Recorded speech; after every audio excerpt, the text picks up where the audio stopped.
Hello and welcome, bookworms. Welcome to this week's episode of The Contented Narrative. We are looking at The Snow Girl by Sophie Anderson. So this book was bought a couple of years ago, I believe, for myself.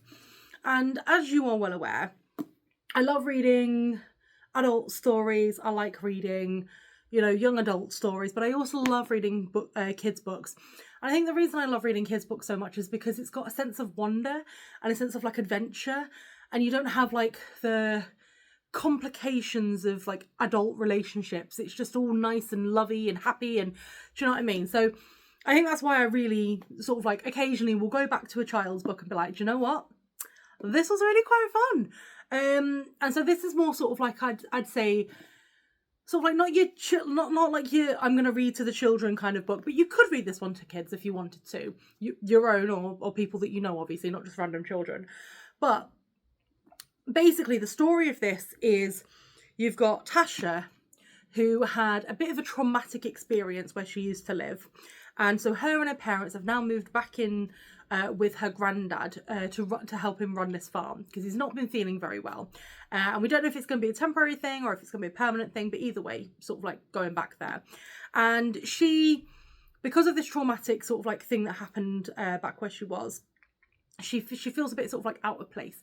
She doesn't really want to make friends. She doesn't feel like she can really trust anyone, but the only people that she really likes is the goats.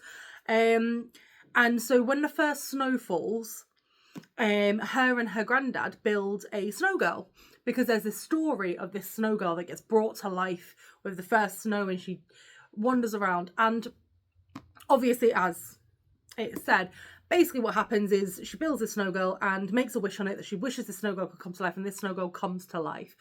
And honestly, what occurs over the book is so sweet, because basically at night, Tasha's having this lovely adventures with this snow girl, and there's these actual real human children that are trying to be friends with her, but she still feels a little bit like, oh, I don't know, I don't really trust them, I don't really know them, they're going to think I'm an idiot, they're going to think this, they're going to think that.